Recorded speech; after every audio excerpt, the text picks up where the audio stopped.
తొలి ప్రకటనగా కొందరు భావిస్తారు.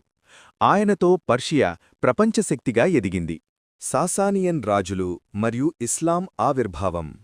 ఆఖ్యమెనిడ్ తర్వాత పార్థియన్ రాజ్యం ఏర్పడి తర్వాత క్రీస్తుశకం 2వ శతాబ్దంలో సాసానియన్ ఎంపైర్ స్థాపించబడింది.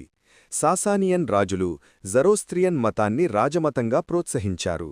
ఈ కాలంలో పర్షియా రోమన్లతో యుద్ధాలు చేసింది. అయితే 7వ శతాబ్దంలో అరబ్ ముస్లిం దండయాత్రలతో సాసానియన్ సామ్రాజ్యం కూలిపోయి ఇరాన్లో ఇస్లాం మతం స్థిరపడింది. సఫవీ వంశం మరియు షియా ఇస్లాం స్థాపన. 16వ శతాబ్దంలో సఫవిడ్ డైనాస్టీ ఇరాన్లో అధికారంలోకి వచ్చింది. షా ఇస్మాయిల్ నేతృత్వంలో షియా ఇస్లాం రాష్ట్రమతంగా ప్రకటించబడింది. ఇది ఇరాన్ను సున్నీ ఆధిక్యం ఉన్న ఒట్టోమన్ సామ్రాజ్యంతో మతపరంగా విభేదించింది. ఈ కాలంలో పర్షియన్ సంస్కృతి, కళలు, వాస్తు